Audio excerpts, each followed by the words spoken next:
Happy Friday, SMITE fans, and welcome into the North American SCC. We've got 3 matches for you here today, and also happy Halloween. I mean, this is going to be the last broadcast we have for you before the Halloween, I was going to say season, but I guess we've already been in it holiday, yeah. 28 days now. The holiday itself over on Monday, and this will be the last time we see you before then. My name is Dulce, and I'm excited to bring you some fun SCC matches today alongside Mifflin to start off our day. Mifflin, are you in the Halloween spirit? You know, I'm actually really upset about it because I had ordered a full costume, and it's a nerdy costume. I was gonna be Virgil from Devil May Cry. Sure. And the whole thing got canceled, and I got an email from Amazon like, "Hey, we sold out. We oversold." So my costume idea is gone, and now I have nothing except I do have a katana. You said you were on the hunt for a new costume over the next couple of days. Yeah, I'm going to Anime Con or whatever. I'm really hoping to put together a Barnacle Boy costume in the next 8 hours. An orange T-shirt. No, a that's Speedo. Mermaid Man. That's Mermaid Man. A red T-shirt. I want a red T-shirt, some shorts, and a sailor hat. We'll see if I can put it together. I'm sure I'll post a pic if I end up getting it. 3 North American SEC matches for you guys here today, and all of them very, very important. The Tanuki and the Weavers battling it out. First, Eldritch Hounds, that's your number 1 seed, currently going up against the Athenian Sages, who have been on a bit of a run, and then the Kowloon Wardens versus the Shabalba Storm to end the day. So 3 really high-octane matches, none of these standings-wise too far apart from one another. The Eldritch Hounds, a chance to kind of run away with things here as we get towards the end of the North American SEC phase. The Storm, the Sages, neck and neck at 2nd and 3rd. Then the Tanuki and the Wardens, a surprising phase for both of these 2 teams so far. A couple teams that I think fans would assume would be a bit higher up, but just haven't quite gotten the ball rolling. And so that's got to be important here, Miff, for the Yomi Tanuki. They've made some roster swaps throughout the year. They just lost hi-rez. They lost their support. They're sitting at 4th in the standings right now at 1 and 2. Going up against the Weavers at 0 and 3. You might argue a must-win matchup for this Tanuki team. And I would. Anytime you're in the middle of the pack and you're playing against someone who is unwinning, you don't want to be the first guy to lose or potentially the only guys to lose, right? Because everybody else has won. That means that this becomes a must-win because everybody else has won. It's it's like a free space on your bingo card. Not saying that that's what the Weavers are. Weavers Not free saying space? what that's the Weavers are, That but is like tough. for all intents and purposes, I mean, like kinda. It has been for 3 teams that they've played up to this point so far. And so really, if you're talking about the Tanuki Myth and Snatty, Magic Feet, Nehu, Dashboard, and Snoopy, Dashboard, the name that now stands out for this team, because when you had hi-rez, you were kind of building synergy over in that duo lane, and now you're going to have to reconstruct that a bit with a new look on your squad. Yeah, for all SMITE streamers in the chat right now, this is the Dashboard, the new support for the Yomi Tanuki. Is essentially the guy's channel who you accidentally go to every time you try to check your own dashboard. It's really tough. So I've become intimately familiar with his stream on accident. A very talented support player. Twitch.tv/dashboard. So like, yeah, now it autofills to his stream instead of me actually going to edit my info and run an ad and make some money. He's been very impressive in the ranked scene. He's been grinding for a very long time, and I think he's going to fit this team well. But he's got some big shoes to fill. Really hard to match the competitive pedigree that hi-rez brought this team, or just the raw shot calling potential. Yeah, I agree. Whether or not he's going to be able to fill that role, or if it's up to Snoopy, one of the primary veterans, or if Nehu or Magic Feet and Snatty, one of those guys is going to step up and become the primary voice for this team, to be determined. And I'm excited to see how that reflects on their play on field, whether or not that generally changes their team dynamic or even identity as a whole. But for the most part, when we see changes in such a significant role like jungle or like support, it really does put a hamper on your immediate success as a squad. So I will be keeping my eyes on the Tanuki, and I think all of you should as well, with tempered expectations. Yeah, agreed. I think replacing hi-rez, of course, play on field, difficult, but the intangibles behind the scenes, very, very important for the Tanuki as well to start to get things going here, especially getting towards the end of the phase. Now, their opponents suffer a similar fate, but it's been all phase long. 0-3 now for the Anansi Weavers, a team with plenty of recognizable names and just haven't quite been able to put it together and find themselves a win yet. Now, every single team from the SEC makes it into those play-in stages early on in December, and so the Weavers not at risk of getting knocked out of anything, but you're going to have to go into the higher-seeded group if you're not going to improve your standings. Mando Warrior, Chinfu, Sops, Miff, your favorite, Big Slim, Timmy Jim, the support for this team. BSTJ, my guy. We've now shrunk it down to BSTJ, and then Diesel. And really, you know, I think this is sort of one of those long-term project teams where you looked at Just F6 for a while, and they were kind of building chemistry up with one another. Now have kind of split up.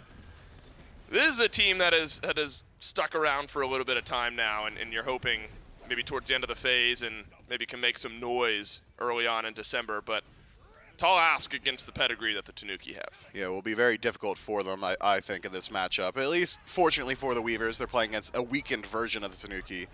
But my primary concern for the Anansi Weavers is the fact that they are one of the most unique teams in the NA SEC. They're willing to play very strange picks, and we'll probably see it reflected immediately in picks and bans. They force out things like Sylvanas jungle bans. That's the type of stuff that they're willing to play. And when you are so adamant in playing your own style and at times unwilling to adapt to what everybody else is doing, it means that when you're forced into that position, you can't really execute on it very well. You force a Sylvanas jungle ban. That's awesome. So you got yourself maybe a top pick elsewhere. You just locked in your Cupid. Are you playing Cupid all the time? No, you're playing Ull. So how much practice have you got on the absolute best? It's an interesting question, I suppose, because if you want to have the potential to play the top of the meta picks, you need to develop your pocket picks that are threatening enough that they, take a ban.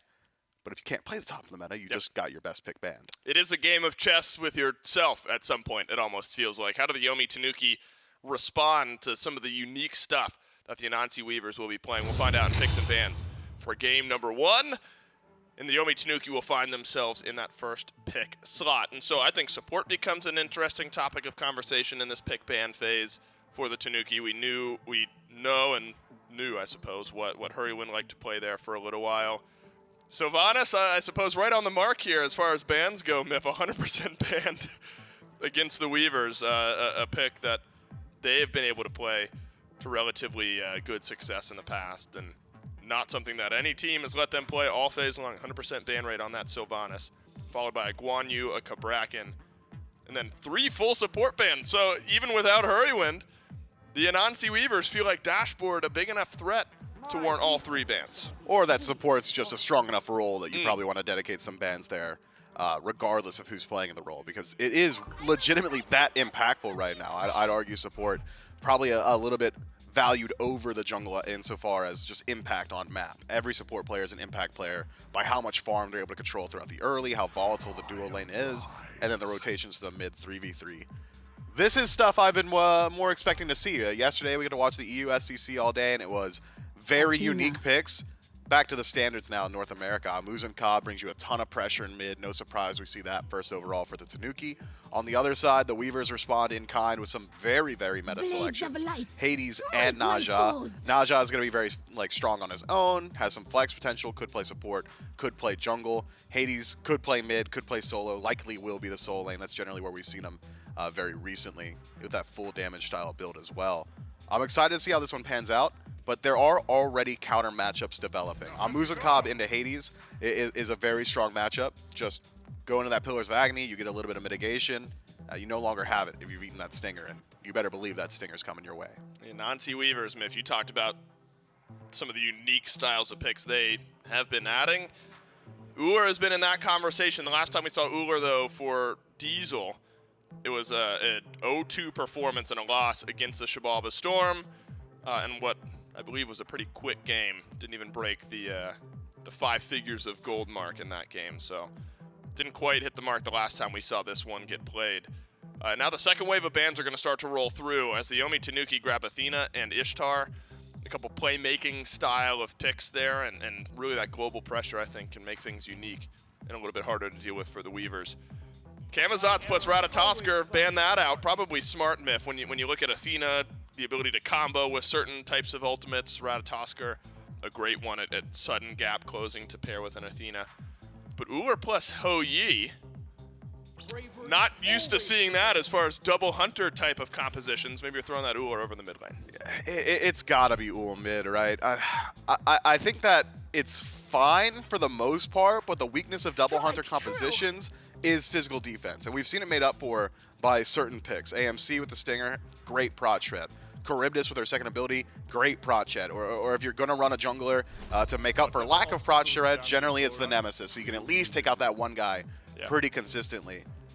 Physical defense should go a long way up against the Weavers here, but fortunately, it is likely this Hades is going to go full damage, so if you've forced out maybe a mid-Guardian Mail or some Witchblades, you've created space now for Hades to have a phenomenal game. Ganesh does have some of that prot shred with Dharmic Pillars. It's not as consistent to find that tick every single time, but still certainly something that you can lean on. I like the Weavers draft, but it's one that you really want to establish pressure with. We'll see if the Weavers can get that pressure going, searching for their first win here in the North American SEC during this phase of the year. Game 1 between the Tanuki and the Weavers about to kick off. Now, Miff, I think a conversation that we have about the Weavers, we could also have about the Tanuki here in this game. Physical damage on Snatty, physical on Magic Feet, physical on Nehu, Snoopy, of course, physical, and then you've got Dashboard for the lone bit of magical damage here on the Yomi Tanuki. But that's where, it's Big Slim Timmy Jim here at level 4. We've jumped in a bit later on here in this game, but don't worry, haven't missed much, just a 500 or so gold lead for the Tanuki.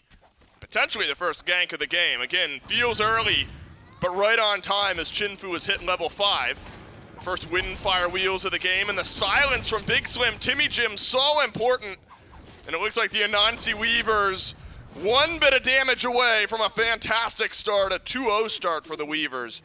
And the Yomi Tanuki, Miff, they fall by the wayside. Level 5 hit, and it's a great gank from Chinfu. Hold on, Dave. I'm still trying to catch up on map, figure out what's going on in game state. Let me become familiar with some of these buff timers and the positioning of these junglers. We'll get there. We'll catch up. Regardless, the Weavers, a phenomenal gank. I'd argue maybe the Tanuki a bit too far up in that lane, considering the resources that they had when we tuned in. Magic Feet lines up against Sops. Sops playing the Ull mid. All right, we're there now. Okay, I'm ready. All right, any question you got, I'm here. I was talking, just prior to that gank, I was discussing, and during picks and bans, we talked about a lot of physical damage on the Anansi Weavers. I think you could have the same conversation about the Tanuki, but only one team has that stinger.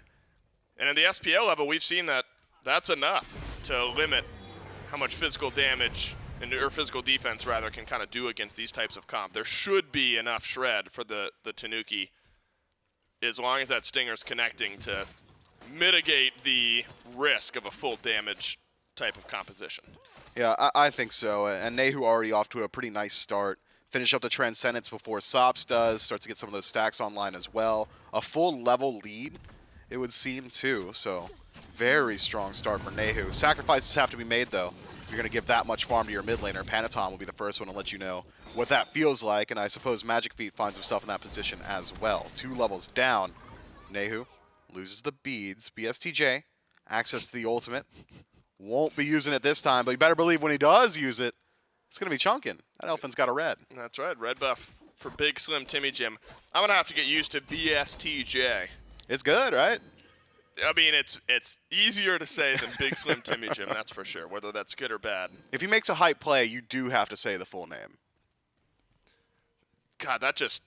Yeah, you're right. That hits hard.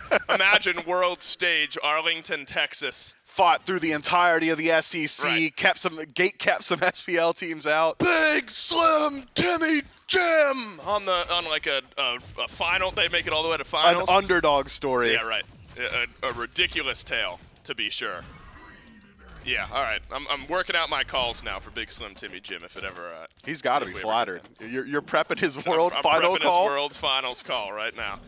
With a couple of those kills, though, the Weavers have equalized the gold and where we stand. Want to see Magic Feet get involved early, though. He's been a very talented jungler here at the SEC level. Maybe it's Diesel who's in some trouble. Has ultimate, has beads, and has leap away. Dash forward from Snoopy, stun on a Diesel, beads there to follow. And all that defensive utility enough from the Ho Yi. Forces out just an initiation from Snoopy, who's still waiting on that Devourer's Gauntlet to be finished up. Diesel should be okay here. Has a little bit of lifesteal himself. Maybe getting those beads away, a worthwhile trade for the Tanuki.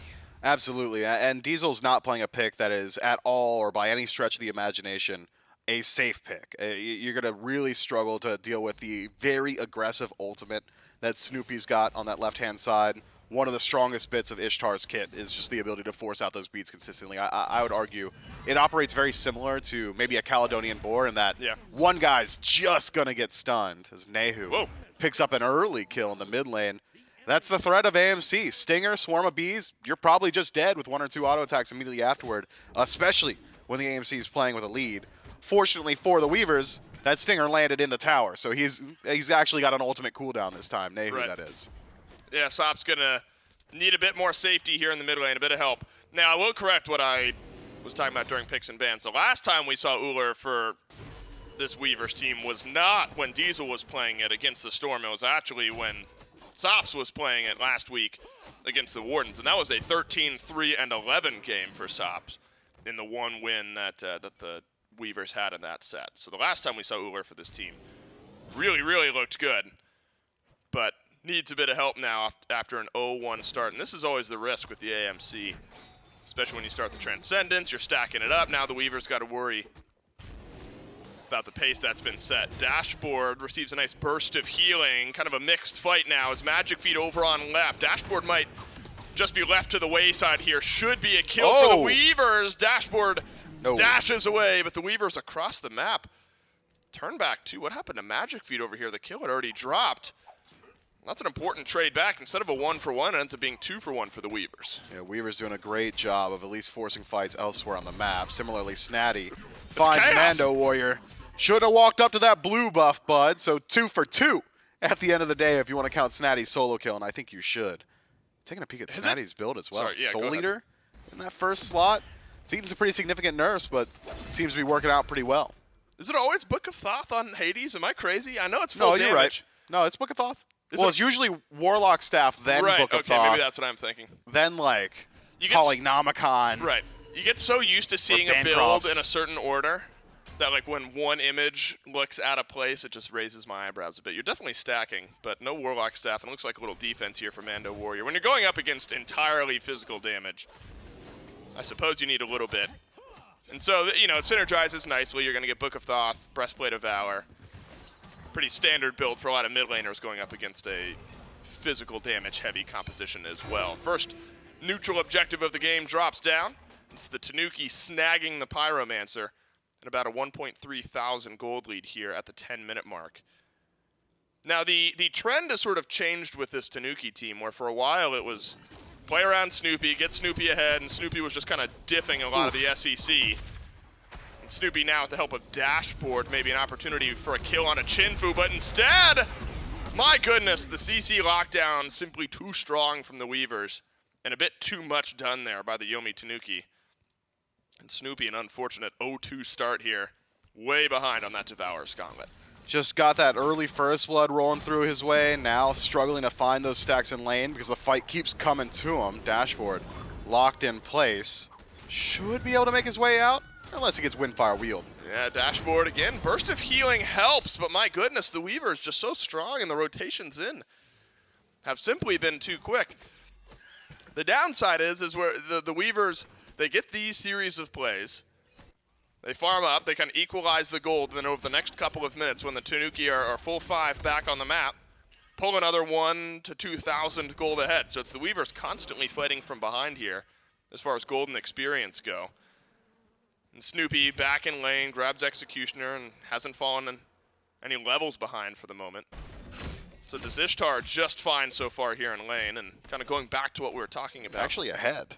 Yeah, a bit ahead with the way that the farm has gone there. I mean, great. I guess Diesel's been splitting a lot of these kills. I mean, BSTJ's been around a lot. Chinfu, 5 participated in kills. So it's not been a lot of solo Golder experience for Diesel in the first few minutes of the game. Sops.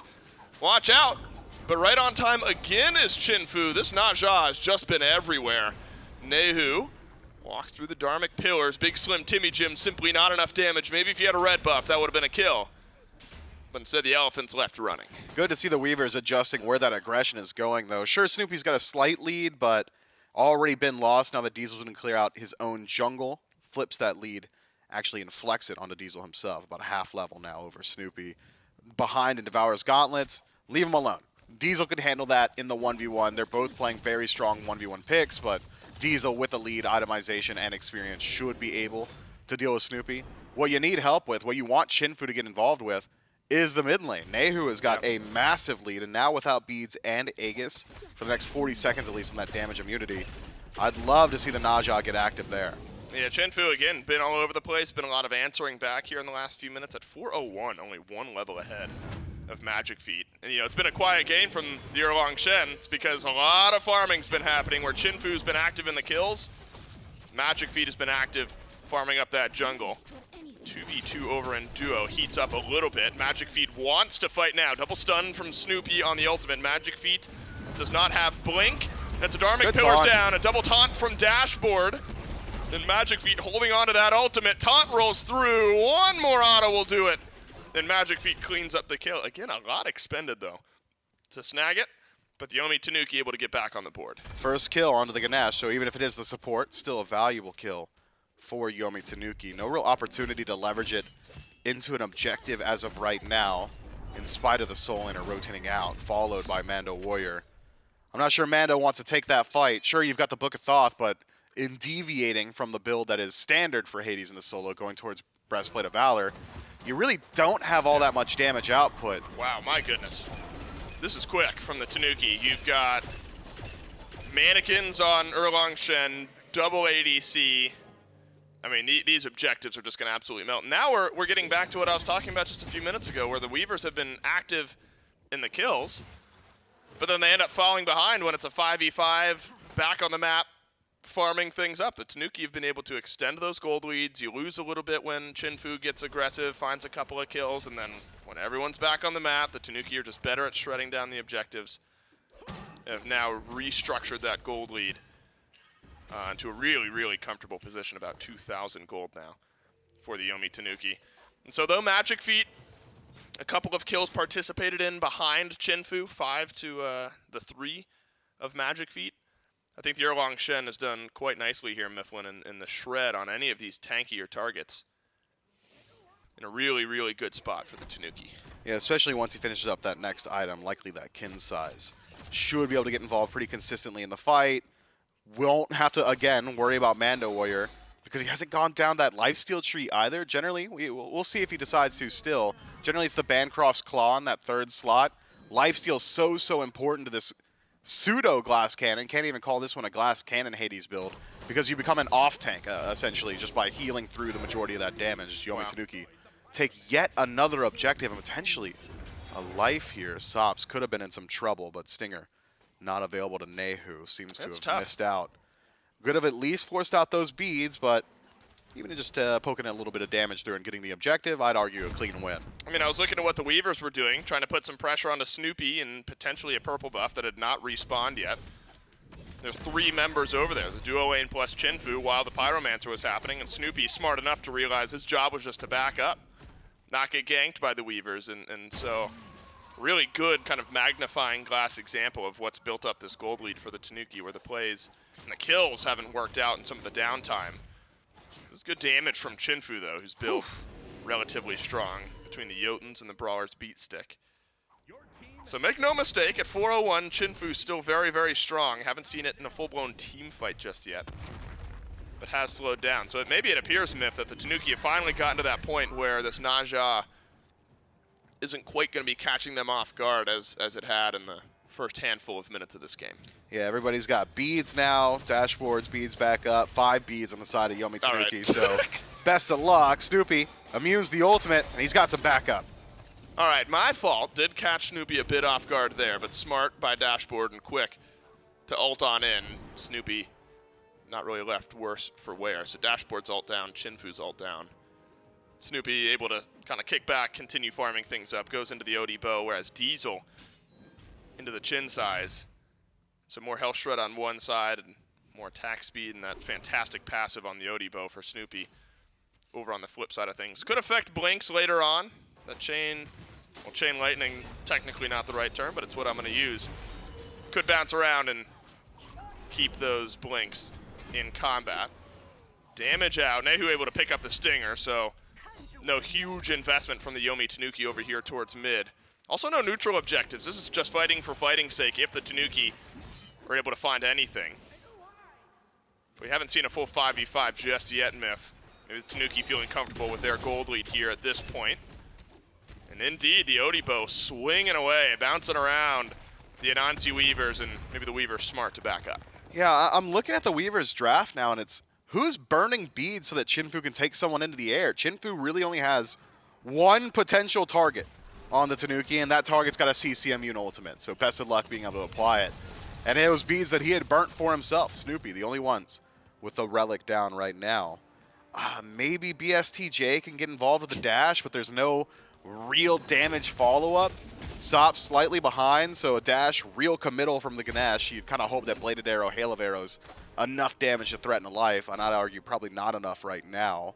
Mando Warrior.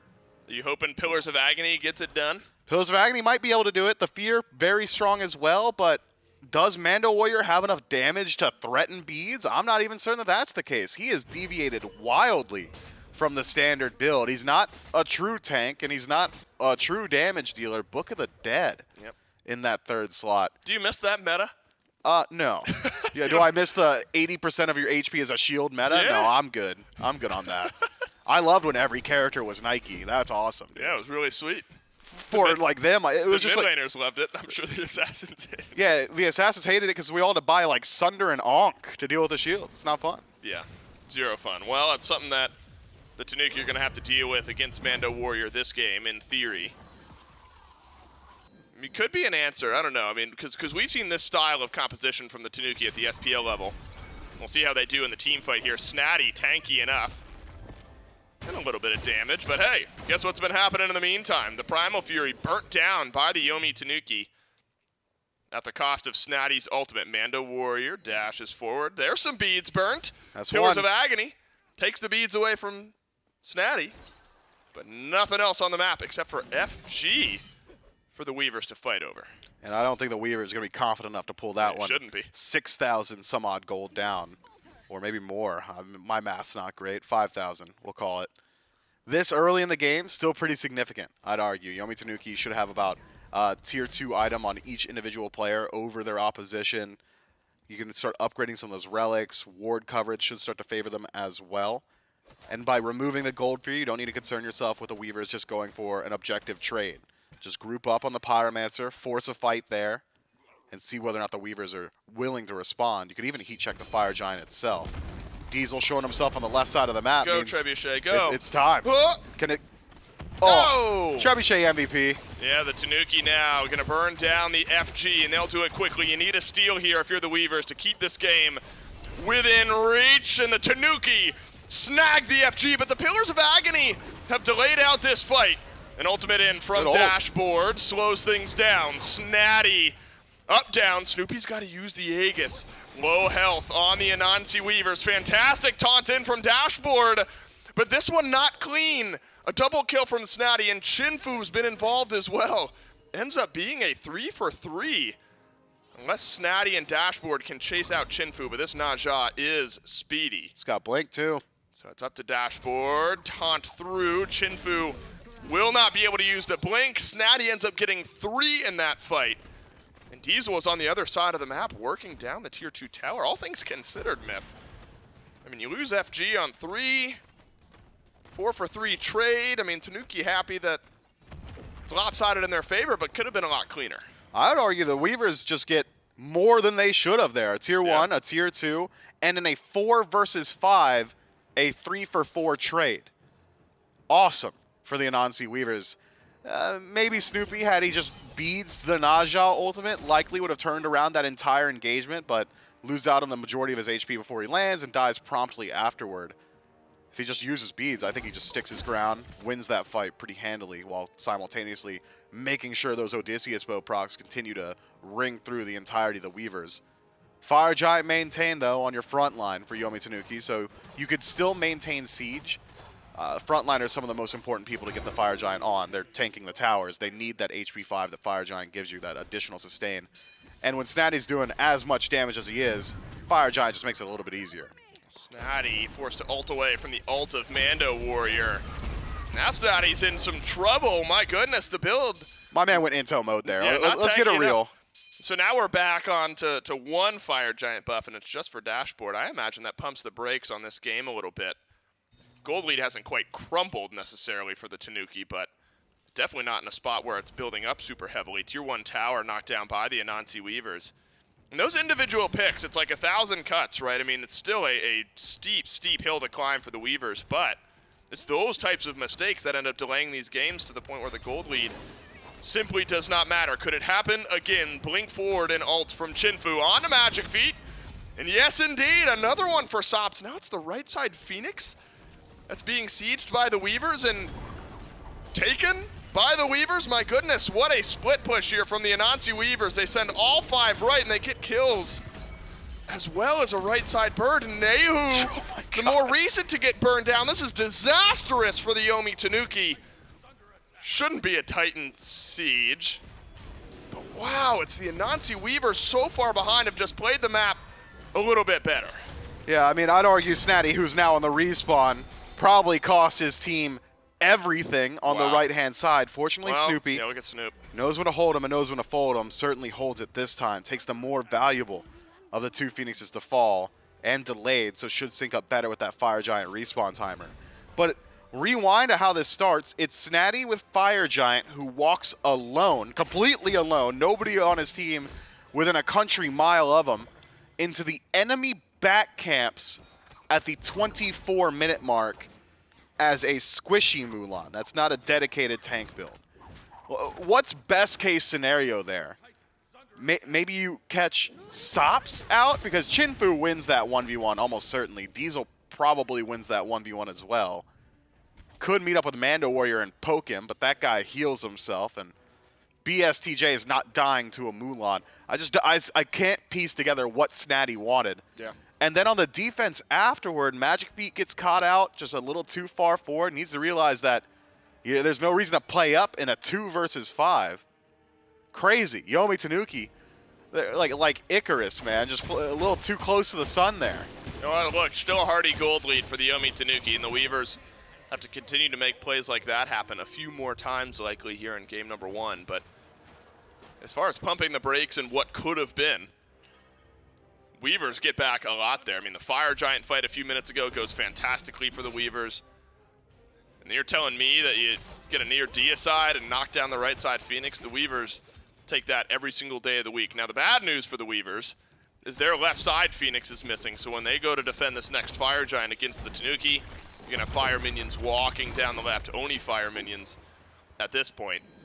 Whereas the Weavers, or the Tanuki rather, much easier to defend that right side Phoenix that's now down right over here next to the EFG.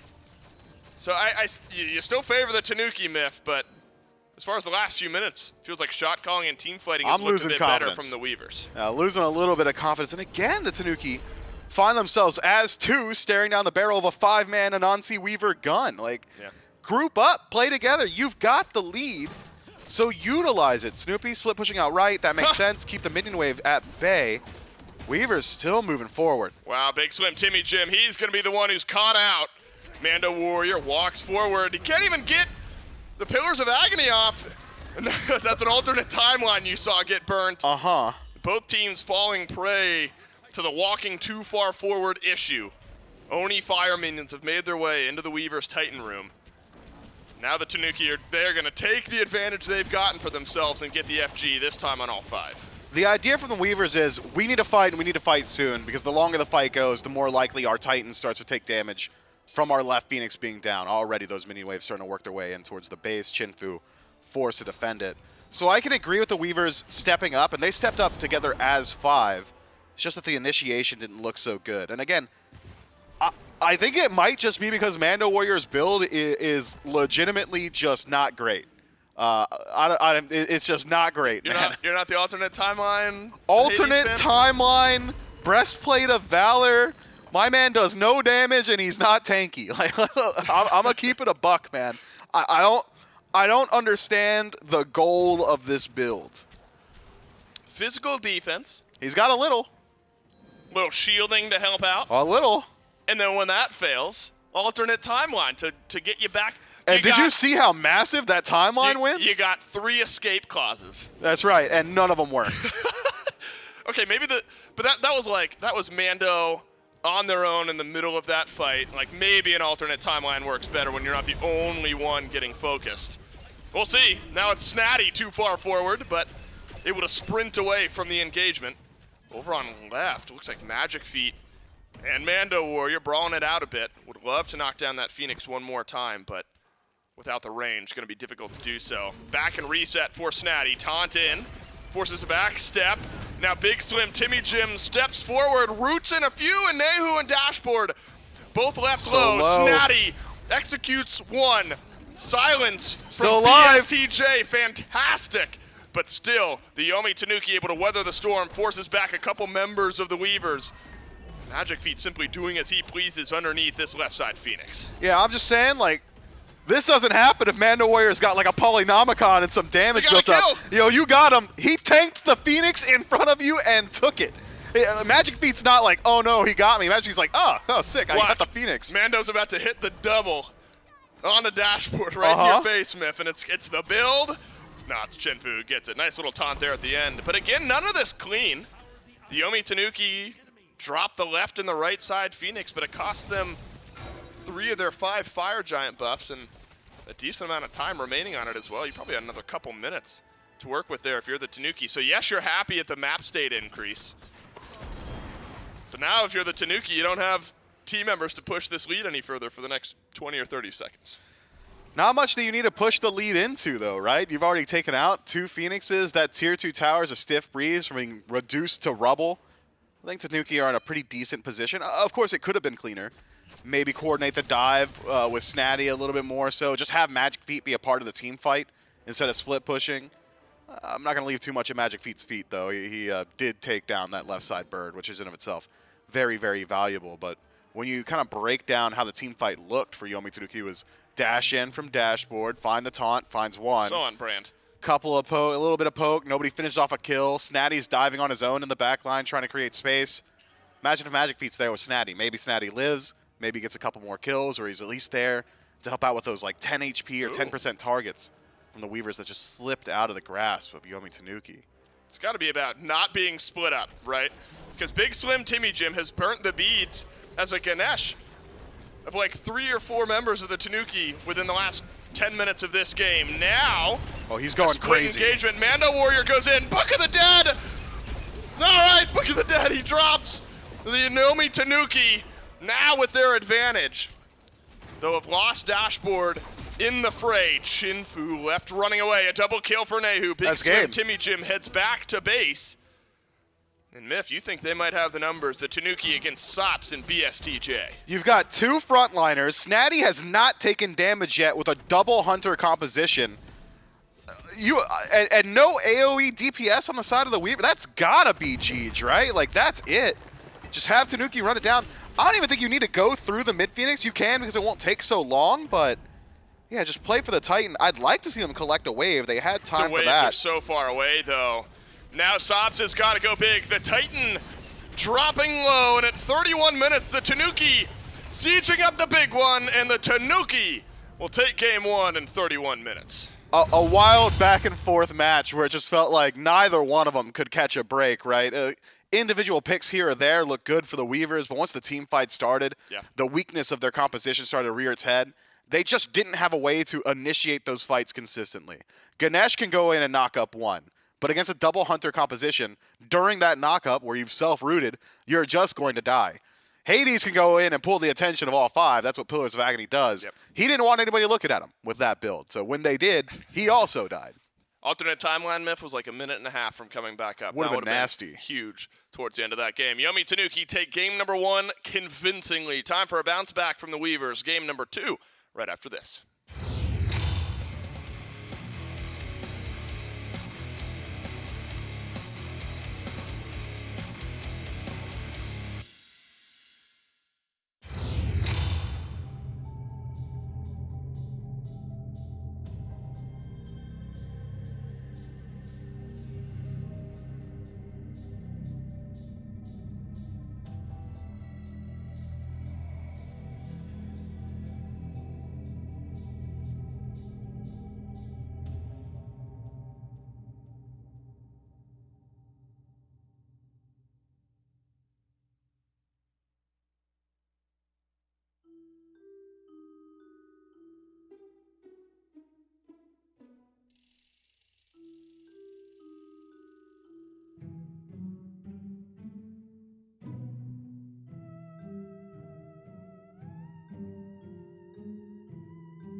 That's a convincing game number 1 from the Yomi Tanuki. Did you mean that? What? Did you mean what you just said? Was it not a convincing game 1 No, from the Tanuki? absolutely not. It was a somewhat convincing game number 1 from the Yomi Tanuki. Okay. Look, think about the entirety of that early game. Yes, you're getting killed. Well, we didn't so get much. to see all. We missed 3 minutes, man. All of that early to mid game, the Tanuki are controlling all the objectives. Yes, you drop a few kills, but you're so far ahead in gold because of the objectives that you never really fell behind. You are constantly 2, 3, 4, 5,000 gold ahead. Yeah, I guess I'm ignoring the Fire Giant throw, and then the right side Phoenix throw. It's a game number 1 from the Yomi Tanuki here, that's for sure. And they won it. And they won it. Yeah, I think it's important in this day and age to amend statements when new information becomes available, and That's very mature of you. and so I'm amending my statement. It's a game 1 from the Tanuki, and they are able to win it, but they never really fell far behind because early to mid game they were controlling all the objectives. I mean, legitimately, you are right that it was very one-sided for the first 15 or so minutes of this game. Objective control really did net the Yomi Tanuki enough of a buffer that they were capable of making some small misplays, and it didn't come back to bite them in a major way. Losing that right side Phoenix, really the most primary of them, off the back of Snatty getting a bit over aggressive in his positioning. Otherwise, I think this one probably comes down to, and I don't say this often, itemization diff. I think if Mando Warrior just had a standard Hades build, some of those team fights actually started well enough that it likely would have worked out for the Anansi Weavers. Even in that last fight, what was that, a 2 or 3 man Pillars of Agony? Oh my God, and he just gets shredded anyway? Yeah. I mean, everyone was, right? Fair enough. I mean, hard to not get shredded up against AMC and Ishtar.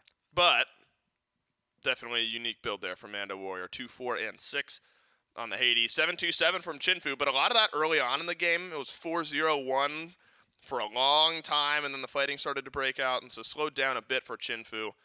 Really well-rounded type of game from the Yomi Tanuki. No massive standout crazy KDAs, but the damage numbers tell a different story. Snatty performed well on the Mulan, despite mispositioning once or twice. And then Nehu and Snoopy able to knock down a lot of that damage. Diesel top in the game on the Hou Yi, doing a lot of backpedaling, a lot of kiting away. But I think an important good game from Snoopy here on this Ishtar. Hasn't been a bad phase by any means for Snoopy, but hasn't been the convincing, we're funneling all of our pressure into Snoopy, fed Snoopy, win the game through Snoopy type of phase. And this is a game where still not that, but able to supply the damage for his team, follow up on a lot of the pressure that his team was building. So the Tanuki take game number 1. Can the Weavers change things up enough here in game number 2? That's now the big question. You're going to flip spots.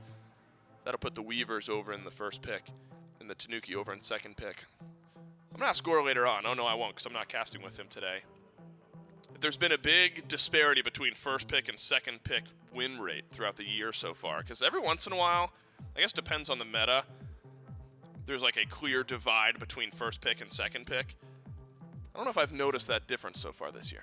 Well, everybody asks for first pick in the SPL. I can tell you that for sure. When given the option, they take first pick. But, well, I couldn't speak to the actual stats of it. Do you think that's meta-based, or do you think that there's something strategic about being able to kind of set the tone of the draft with that first pick? It's how many gods are top pick potential, right? So you think there's only one? If you can get through, you get 2 and 3 on the return. When you get like, if there's like 9, you want second pick. If there's 8, you want first pick. Right, because then you get boom, boom, boom. If there are 10, you still want second pick. If there are 11, you want first pick. Right. All right, well, that's all above me, the chess game of picking and banning. Well, it doesn't matter because they went Neath first pick. So that's the top pick here. It is, yeah, it is. It isn't the top pick. It is here, though. It is here. It is in the game.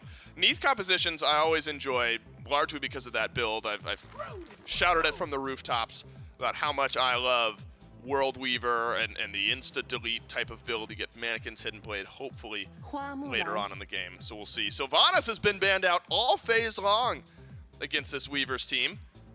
Not here in game number 2, so we'll get to see what all the hype is about surrounding this Sylvanas, and then a Mulan Mifflin to end out the draft here. So certainly unique for the Anansi Weavers, and that's something you talked about pre-game, the ability for this team to mix things up in the draft. Weavers got their win condition with the Sylvanas. That Sylvanas is probably just going jungle, by the way, with Mannequin Scepter. He loves to just run in, one shot with the ultimate, rinse, repeat. Just wait for it to happen all over again. I like what the Tanuki have got to deal with Sylvanas. Clearly, they are very aware that the Weavers are willing to go towards that pick. So they drafted things that can deal with it well. Hades responds to a Blink ultimate from Sylvanas by just ulting himself. Yeah. Athena can, if fast enough, taunt before the ultimate happens and create some space for her team. Fenrir can Ragnarok, wait it out, pick you up, and then drag you to your squad. So there are very, very strong answers on the side of the Tanuki. I couldn't exactly give you the greatest answer that Chernobog can come up with. Takes a little bit of time to channel the Living Nightmare, so you will likely still take the damage from Sylvanas. Fight near a wall. Fight near a wall. You're in the wall. That's right. You got an Aegis built into the kit. That's right. Fair enough. Well, now Geb ends up being the pick for the Weavers as well. So you've got plenty of initiation here. Geb rolling through Sylvanas with the big knockup. And then Mulan, of course, with her ultimate, can really close that gap quite effectively. Then it ends up being Kernanos and Neath here, Miff. So good setup across the board, and then some shred with the Kernanos later on. Maybe the answer back here from the Tanuki. Hades mid is maybe what we get left with here with a Fenrir and Osiris. Maybe Osiris solo, Fenrir jungle, some organization of that. It's got to be Osiris jungle. That's Magic Feet. Like, he loves the auto attackers. Yeah, maybe Athena solo Fenrir support? Could be. Hades mid. We'll find out what the Yomi Tanuki are playing with here in game number 2. A game, I won't say convincing, a game for the Yomi Tanuki in game number 1. By the end of it, felt relatively comfortable, but some ups and downs during good portion of the early to mid game. Snatty plays Osiris solo. Was that the one you didn't guess? That the one organization you didn't guess was Osiris solo? You were for sure. I was 100% certain it was Magic Feet playing Osiris. Well, it's got to. I mean, Magic Feet, you're totally on point. Erlang Shen, Osiris. Those are 2 of the last 6. He's played Erlang Shen or Osiris in 4 of the last 6 games, with a Camazotz and a Ratatoskr sprinkled in there. And you are right. It is Sylvanas jungle for Chinfu, Mannequin Scepter. Talk to me about the pacing of this jungle pick here, Mifflin. I mean, are you off to the races right away? Do you need some itemization online? When do we expect this Sylvanas to start getting involved? Levels 1 and 2, he's going to own you because his auto attacks don't miss, and he's got Mannequin Scepter from a range at that. So he'll out-clear you on wave, and he's going to out-DPS you. Levels 3 through 4, you're probably hanging back a little bit. Tick over to level 5, get active again. That ultimate, just enough with the additional burst of his first ability and a couple of procs of mannequins to really generate threat. But what really, really you lock in this pick for, especially in a carry role, is like 4 items into your build. Then you're just straight up dominating. The ultimate just one-shots. Magic Feet jumps on Sops. Sops has beads. Sops cannot use them. That's first blood from the Anansi Weavers and simple from Magic Feet. Walks mid and enough damage. Boy, Nehu baits that out wonderfully. A good start for the Anansi Weavers here. Or for the Yomi Tanuki, rather. Getting things off to a good start over in mid lane and really slowing down Sops. Anything you can do to delay out what this Neath is able to do. And it is Bluestone Neath, by the way, so won't see that Mannequin's Hidden Blade Insta-Gib style of shot later on here in this game. Anything you can do early on is always going to benefit you. Yeah, surprised that Sops prioritizes the Unravel, the second ability for Neath, before Backflip, especially considering he decided to play on enemy tower line. Just not something you should be used to seeing. I suppose just hedging his bet, saying it's pretty likely with the red buff start from the jungle that Magic Feet would gank solo before he comes over towards mid, but if the enemy mid laner's on the tower, you probably just take those. Snoopy dashing in towards Diesel and Big Slim Timmy Jim. And Miff, we haven't gotten to talk about this Gib just yet. Not a pick we so often see, but can provide similar initiation, I suppose, to Chinfu. I mean, you roll out into a fight. You're not doing so much knocking up as you are stunning in this big AoE circle.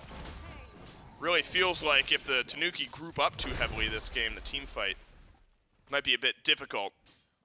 So much beads burning potential in that AoE for the Anansi Weavers. Big Slim in some trouble. Thought maybe we'd see a dash taunt from Dashboard, but Nice. not able to channel it this time. Chinfu just doing what Chinfu does, which is be as annoying of a jungler to play against as possible. You know, it's interesting. There are different types of junglers in the world. There are the ones that really prioritize, like, making one lane feel really bad, or the hyper farmers, or Dashboard narrowly escapes with his life there. Which one are you, Miff? I was the don't talk to me until I'm level 5 and then I'll start ganking type, and I generally camp mid. Yeah. Chinfu's the I don't care what's going on the map, I'm going to make the other jungler feel bad. Those are my least favorites, speaking as a jungler. Right, to play against. Yeah. But as far as impact on the game now as a caster, a neutral third party. Yeah, I mean, it's certainly a style. It is a style. Big Slim Timmy Jim's got to use the beads. Dash forward from the Athena, but a rollout again from the Geb, who is walking back Diesel? in towards this fight. Diesel 2v1ing and the knock-up on the way back in. Simply not good enough. Dashboard able to drop the aggro on the minions, and Snoopy with one, Dashboard with one, and the Tanuki increase their kill lead to 3, and a chaotic 2v2 over in duo. Diesel nearly able to turn that one around. He actually channels the dash, instant cancels it after proccing on both Snoopy and Dashboard, and just says, look, when I'm in melee range, I've got cleave auto attack, so even if Snoopy blocks a couple of these, I probably have enough DPS to finish off Dashboard. Unfortunately for him, just miscalculation. Uh-oh, things could get messy here for the Anansi Weavers. Chinfu is going to get jumped on. That's a nice rotation in from Dashboard. Mando Warrior still not out of trouble just yet. Forces the rotation over from Mando. Might be tower diving here. Dashboard uninterested, but watch out. Magic Feet. He wouldn't. Hey, he's not going to go to the tower. He's not going to need to. Brutalize, canceled out by the stun. He wouldn't.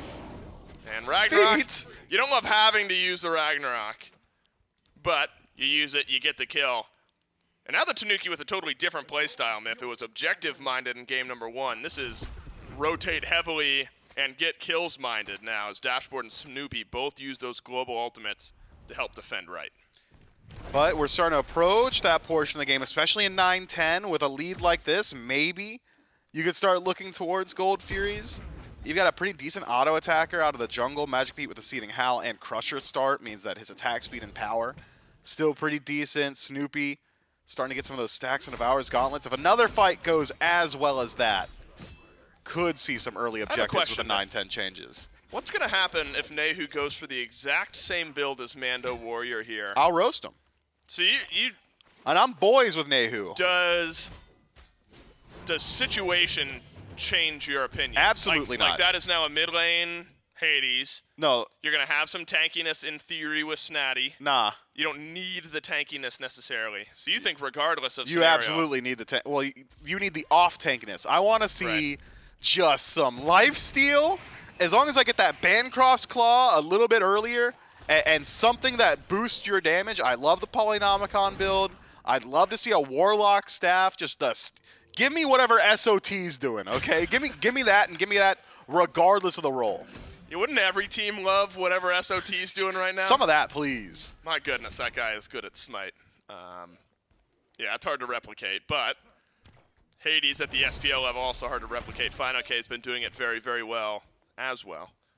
But this is a mid lane Hades. We'll see how the build changes up a bit here for the Yomi Tanuki. Things quieted down a bit.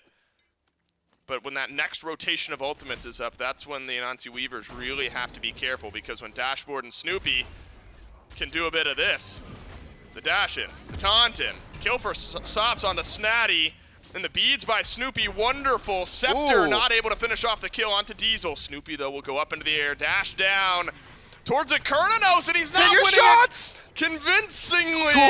Requires some help from Dashboard, and Snoopy should die regardless. Fantastic The taunt jukes? from Dashboard. Sops goes up and over, the Scepter zapping away. Gotta be a kill here, and it is. Sops in the last couple of minutes, seconds even, has turned around 2 kills, 1 onto Snatty. He had to have been a World Weaver, and then rotates over for a kill onto Snoopy. So maybe a win condition appearing for the Anansi Weavers. Still pretty far behind, though. Yeah, you got a pretty significant hill to climb before you can talk about win conditions, I think. But a way back in, to be sure. You are knocking me. I guess that's the Chair 2's job. On the Yeah, one, you know. look, Keep you in check. You're building hype, you know? We're all emotion That's right. and feeling. You're like a Type B, and I'm a Type A personality. Right, I'm the Icarus who's flying too close to the sun. And I'm your Daedalus saying, please, dude, the wings are wax. Get out of there. Yeah, but I don't listen, Myth. You gotta let me fly. All right. Then crash back down to Earth when I say something My son. just way too wrong. Is it, you're my father? Is that the... I think that's in this the lore. metaphor? Yeah, Daedalus and Icarus, I think so. This is what we need. This is what we need Gore for. He's the type to like really sink his teeth into the mythology of it all. Mando Warrior going tower diving. Snatty nearly dies to the World Weaver yet again. Dodges out. The Mulan ultimate. One more tower shot. Unlucky. Snatty turns it back. Feels all right. A bit better at least for this Osiris, who's gone Blackthorn with their first item. Haven't seen that in a little bit of time here, Myth. There was the Blackthorn meta, what, a year or two ago at this point. It's been a while. Now few and far between, but still see it. And this time, first item for Snatty. Yeah, generally when Blackthorn gets like nerfed down to 20 power, it falls out, and then as it slowly gets buffed back up to 30, 35 power, we'll start to see it a little bit more often. Survivability is the name of the game with Blackthorn, though. It's a good HP infusion. I believe, what was it, 300? It was just on the screen. I could have looked so smart as if I knew, but it's around there. 400. Yeah, that's why you're building it. I can't believe Doug bailed you out there. Appreciate Normally it, Doug. He's the type to like... He just shake the camera right, no so next yeah, time. Tell us no and just let you wallow a little bit. Doug, you did that. He said that's not true in my ear just now. He did that to me the other day when we were doing something with Gold Lead. I don't know if you were casting with me, Biff. That's my tone of voice. Oh, Doug. He takes you guys tone are having into too much fun. When I do. That's right. That's right. Yeah, when it comes to asking for stuff, tone of voice very important with Doug, which is true. Deserves the utmost respect, and sometimes us Chair 1s are not as gentle as we could be with how we ask for stuff. We appreciate you always, Doug, but Yomi Tanuki in a fantastic spot here in the first 10 minutes of this game and continue to play around those global ultimates. Now, Sop has that global pressure as well. Mando Warrior under threat. Supports V solo laners. over in the solo lane. That's a Lord of the Afterlife in. No stun block from Snatty, and that means Mando Warrior will dash away just fine. But a blue buff invade on the mind of Magic Feet. Meanwhile, Diesel has not felt good. Over on the left side, Magic Feet brings Chinfu right back. That Pillars of Agony is going to be fantastic. But can Sops make use of the AoE? Yomi Tanuki dropped 2 of the Weavers. One answer back, Magic Feet crumbles. It is absolutely wild what a Hades is capable of doing with the right set of tools. And Book of Thoth and a Warlock Staff is the right set of tools, by the way. Once that Warlock Staff fully stacked up, we'll have a little bit of penetration on it. So there's your damage output. You're getting the survivability as well. No. And he's keeping it up. Nehu, pretty healthy here. If he's got his kit available soon, has enough damage to one-shot Sops from this position. Will at least play annoying and stop that back. We've ticked past that double-digit time, 10-minute mark, cross. So imagine we see the Yomi Tanuki start to move in towards the Pyromancer very shortly. Considering how much pressure Snatty's been receiving in lane, though, might be difficult to look for that opportunity, but no pressure in lane as of now. Might as well look at the objective.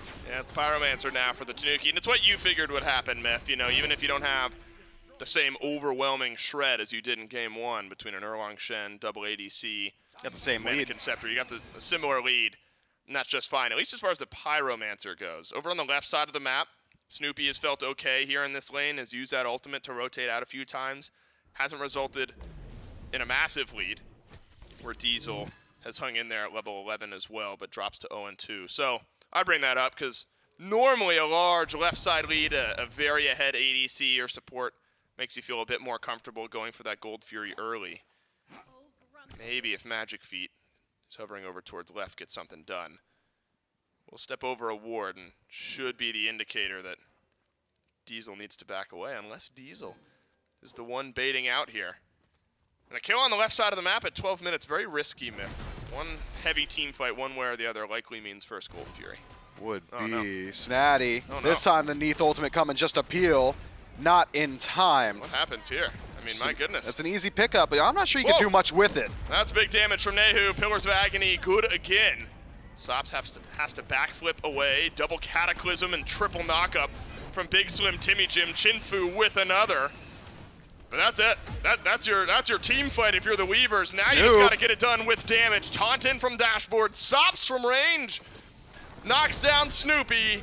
Nehu sticks around and will slot another as well. Ends up being another 2-for-1. That has been the name of the game here. The Tanuki have been taking 2-for-1s all game long, and it's been paying off. You know, this is the first time this phase that Chinfu has been allowed to play as Sylvanas jungle. So I'm not certain if this is the standard build that we've seen from him, but generally, when I see Chinfu land an ultimate on a guy who's at like 20% HP, that guy generally dies. Yeah. Not the case. Chronos Pendant this early, you're not exactly getting the most power output, needs some penetration, needs some anti-heal. Picks it up in the second slot, Divine Ruin. So now Chinfu might be able to generate a little bit more threat on map. But it is worth noting, he's 4 levels down on Nehu. That means that Nehu is not concerned whatsoever. We're getting pretty close to the full stacked Warlocks. The Bancross, Talon, nearly finished up. Likely will upgrade into the Claw. This is what SOT's doing, by the way. That's it. So you're happy. I'm happy with it. I mean, have you seen the difference? Have you seen the difference? The build Baron is happy with what he's seen from Nehu so far this game. 301. Oh, is that my title now? Yeah, the build Baron, the gold guru. What do barons do? They're like landlords on a state level. Yeah. All right. Kind of an idea. I mean, depending on what there's like oil barons. That's a thing. Yeah, they're like landlords on an oil level. Right. You're the build baron in this game. You're road blocking anyone who dares build Hades the wrong way. Snoopy aggressive in his positioning. Wondered if he would get punished for it. Good lord. My goodness, he disengages and then just goes and kills Mando Warrior. Thought he was going to potentially die, but instead Snoopy helps out. Snatty is just taking it to Mando Warrior this game. Unfortunate for this Mulan, who's supposed to have a decent laning phase, but at 1 and 5, same level as Dashboard. Mulan just hasn't gotten it done quite yet for Mando. I mean, Mando had some assistance throughout the laning phase. It was generally Peel from that Neath ultimate as Nehu takes a lot of damage but returns just as much. Chinfu used the ultimate already. Big Slim Timmy Jim finishes off the kill onto Hades. And a Cataclysm from the Geb. Does push things back. So a rare 1 for none for the Weavers as their solo laner respawns. Ooh. Maybe 2. But yes, it's Sops getting the kill onto Snoopy. Gold time. And this is now an opening for the Anansi Weavers. Somebody help Diesel. Rotate over to the Gold Fury. He's dying. Yeah, Diesel's low. Can Dashboard make something happen here? Walks forward. The knock-up good enough. The Weavers do get the Gold Fury. They're making use of that 2-man advantage.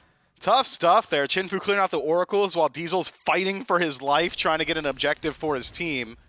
If it were anyone besides Dashboard, had it been Magic Feet or Snatty that had made the rotation, likely would have been able to turn around that gold for you, potentially even could have taken the fight afterward as well. Regardless, similar to Game 1, Yomi Tanuki allowed a couple of fumbles because of the lead that they established for themselves throughout the early portions of this match and maintained through that 2-for-0 and Gold Fury, favoring the Weavers.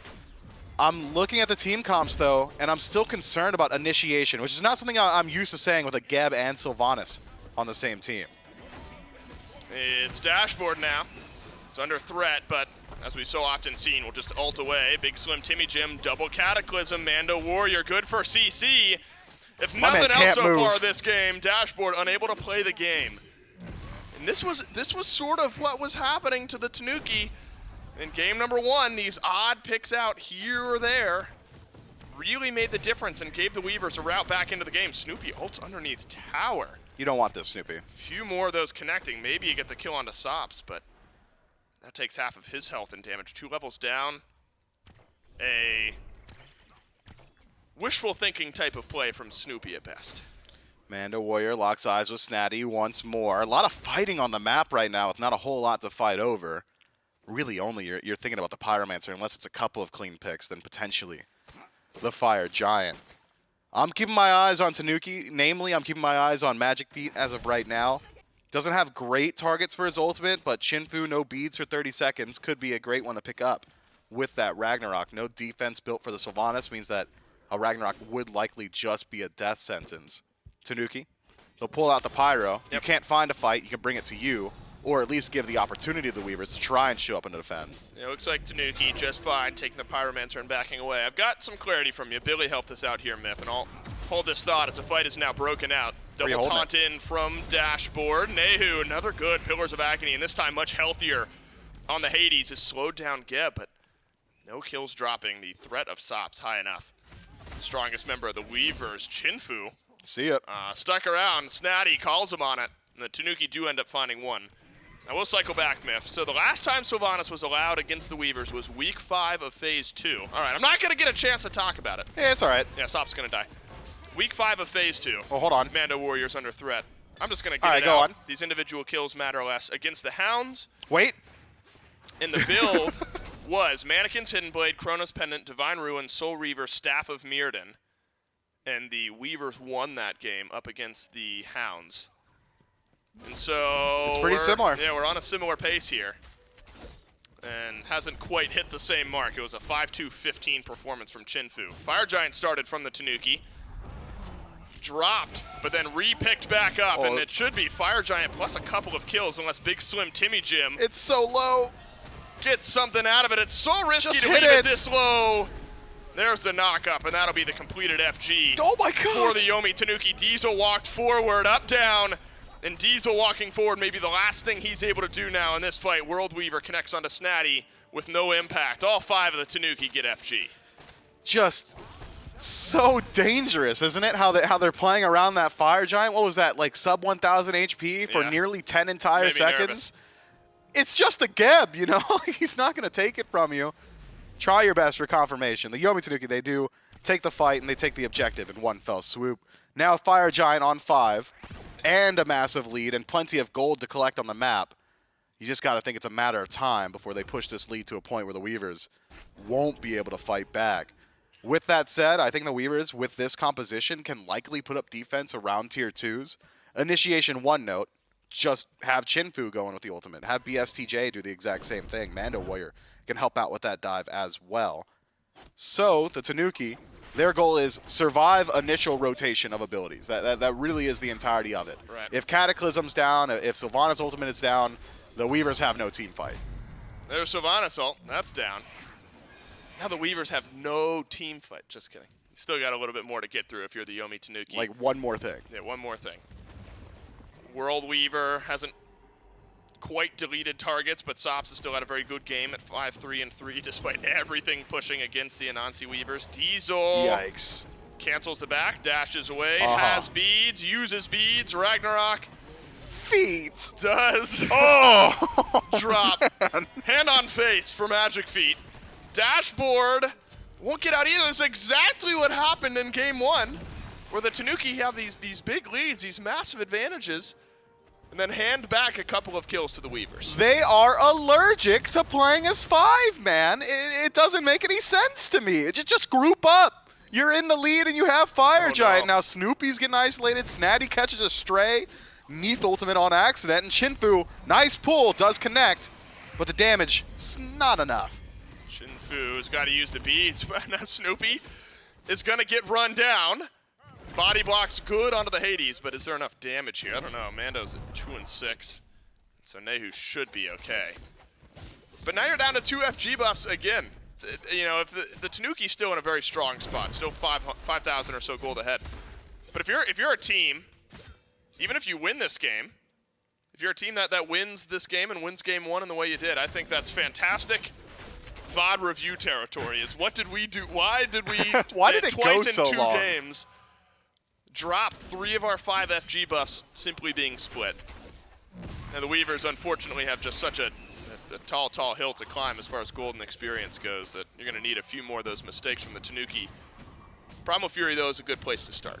Close up a little bit of that gold gap. Find yourself a few more items and a better opportunity in the next fight. Dashboard dashes in. My dude, you were alone. Not enough damage, though, from Diesel to punish. Dashboard gets through the ultimate, but Chinfu cleans up that kill somewhat easily. So Ragnarok onto Chinfu. Magic Feet is able to get the Tanuki back ahead as far as numbers go. Sops and Mando Warrior up and over the wall goes Snatty. And it's Mando being chased down by the Osiris. Oh, let's go, Nehu. Now it's just picking up the scraps. Good Pillar of Agony. Sops feared away. Big damage. And that is your deicide for the Yomi Tanuki. And out of the ashes arises the Tanuki. And they'll get all 5 of the Weavers. A wild pacing yet again to these matches, man. I could not predict anything that was going to happen at any point, except for now I can tell you with certainty that the Tanuki Diesel's are going to attack the Titan soon. Chinfu's going to be back soon. Diesel's back up. Now you got to backpedal. With certainty they attack the Titan. You said soon, so you left yourself a lot of headroom there. And it took me like a half hour to say it, man. I tried. But what's your metric of soon? It's like whenever they do it. Yeah, like in the next 5 minutes. Sure. Is 5 our cap on soon? Okay, yeah, I'll call it 5. Fire Giant's about to be back up. Yes, I'd say before the 28-minute mark, the Tanuki, in this pace of game, should be attacking the Titan. That's I'll get on board with that. Nice. But, should is a strong word here. You cannot rule out a Tanuki Fire Giant, but then 3 members lose the buff, and Snatty walks into the back camp on his own. Magic Feet tries to peel him out. Nehu DCs. Gotta clean something that like up. that. Gotta clean that up to keep this game clean now if you're the Tanuki. Again, you've set the stage wonderfully. You're allowing yourself a few mistakes because of how well you've played around objectives and team fights early in this game. How did you guys get here? Instead, this game might just end right here. Snoopy drops Mando. Big Slim Timmy Jim needs some help from Chinfu to get out. In the rollout, enough to secure the escape, and Nehu soloing Sops on one side of the fight. Big Slim Timmy Jim jumped on the other. And now it's down to Chinfu and Diesel. Unlikely the game defense here. Chinfu worked down, Snoopy on a killing spree, and the Yomi Tanuki will attack the Titan, but only a couple of minutes later. They're going to have to kill Diesel. My man ain't going down without a fight, all right? I've seen Cerns verse the world before. And he's in a great position for it. That was convincing, if nothing else from Myth. Yeah, the Tanuki, they'll take game number 2 here. Diesel Gonna have to use everything just to stay alive. The fountain helpful, but the deicide nonetheless. The Yomi Tanuki take this one in 2. Well, Mando's up. Hold up. In game 2, about 15 minutes quicker. If Mando does anything, it's gonna be die to pad the stats of the Yomi Tanuki. And deicide twice. BSTJ? For the Yomi Tanuki, and that's a 2-0 win and a convincing game number 2 from the Tanuki. I'll give you convincing on that one. They won actually every team fight. They did. Every team fight that were even remotely even in numbers. They did give a couple of team fights where they were like 1v5s. They didn't win those. I feel like the Weavers are like this. They're like a very scrappy team almost. You know what I mean? You're relying on. They want to fight. The mispositioning to be the downfall of the opposing squad, and there were those opportunities from the Tanuki here in this game. And so again, I think you get the 2-0. You know, a win is a win to an extent, but if you're looking at making that next step as a squad, the Tanuki go back, you VOD review, you say, all right, where do these games get extended out a little bit? Why did game 1 go 40? Sneady got soloed. That's where you drop on a few cams. fire giant buffs, you get soloed on back camps. Little things like that ultimately make the difference as you try to move forward, as you try to qualify a tower on siege with fire. For Worlds. Yes, indeed, man. This one only goes 25, though, and a much cleaner performance from the Tanuki. Across the board, I'd argue. I mean, we had empirically 2 less mistakes, and it saved them 10 entire minutes of play on field. I think the Tanuki can be proud of just having those adaptations mid-set, I suppose, and you could even leave it up to draft diff once more. But I do echo the sentiment of, in 2 games, they dominate the first 10 minutes so hard that it is still surprising in a 25-minute match that there were any difficulties whatsoever. Yeah. Regardless. Look at that, Pillars of Agony. And he's not taking any damage? What's up with that? He's healing, in fact. So you were more of a fan of the Hades build this game. So much better. The build Baron signs off on Nehu here.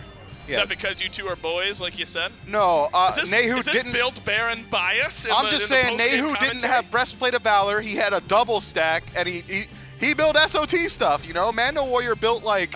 That's build Baron. Mando Warrior was on the bias. recommended tab for sure, dude. That's build Baron breastplate bias. Okay. From Mifflin.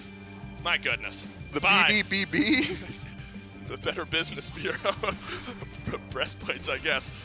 Yeah, the Yomi Tanuki, actually really early on, Miff, they made great use of that kind of double global style of rotation. Did not give Mando Warrior the opportunity to play this game. It's like 1 and 5 in lane on that Mulan. It was Dashboard and Snoopy just combining ults constantly. And when you do that, I feel like you're at risk of falling behind over on the left side of the map. But Diesel didn't get much done over there either. Started off 0-2, and I think the Tanuki played around the risk-reward of the global ultimates quite well. They did. Really, I mean, the global ultimates, for the most part, were either headed to, in its entirety, we're just headed to Snatty. Right. Be it the Neath ultimates from Sops or the ultimates from Dashboard and Snoopy. There was a fiesta in the solo lane for the first 15 some odd minutes of this game. I suppose that when you've got globals on one side, you just have to answer them on the other, and that's the answer Yomi Tanuki came up with, and it looks good. Now, Sops a decent game here on the Neath, but not enough surrounding it to really push things forward here for the Weavers. So still searching for that first win in this phase of the SEC. I got to admit, this candy has been sitting at me, or sitting next to me, Man, this candy's got you acting up, bro. You can't even think, dog. I know, I'm thinking about... You anthropomorphize the candy, my dude. Yo, this candy, Reese's making eyes. Oh, see, I didn't do all that. It's funny, you think I would grab the Reese's. I think I'm going peanut M&Ms. That's the kind That's of just a right Reese's with more parts, man. That is not true. It's just chocolate and peanut. That is just not true at all. Don't go trick-or-treating. Actually, maybe go trick-or-treating with this guy, because he'll trade you worse candy for better candy. I love candy corn and Almond Joys. There's nothing wrong with either of that. Nothing wrong with either of that. Yomi Tanuki take our first of 3 North American SEC matches here today. 2 more best of 3s remain. Eldritch Hounds up against the Sages up next. And the Kowloon Wardens versus the Shibalba Storm will end our NA SEC day. And so really, you look towards the Hounds. If you look at storylines for our remaining matchups, the Hounds undefeated. Sages have had a good phase so far. Can they finally be the team to topple the Eldritch Hounds? And the Kowloon Wardens, one of the best North American SEC teams from phases of past, have been struggling so far. Them against the Shibalba Storm. a very, very telling matchup as well. 2 versus 5 in our final set of the day. Do you think it happens, Miff? Do you think this is finally the week where we get an Eldritch Hounds upset? Do you think a 1 into the L column for the North American SEC favorites? No. Okay. You don't think the Sages have the leg to get it done? No. Okay. How about the Wardens versus the Storm? Do you think the Wardens able to finally right the ship? Well, you can't ride a ship in a storm. Oh, that is good work by Mifflin. My goodness. Sometimes, you know, I always try to play contrarian to you, Miff, but I'll give you the credit there on that one. That one's fantastic. I am going to eat some of these peanut M&Ms. Oh, no, Mike did such good. Those are for the trick-or-treaters. Oh, you're right. We got to hand out some candy. Appreciate you sticking around with Miff and I here for game number 1. The Yomi Tanuki take our first set of the day. Quick break, and we'll be back with more North American SEC.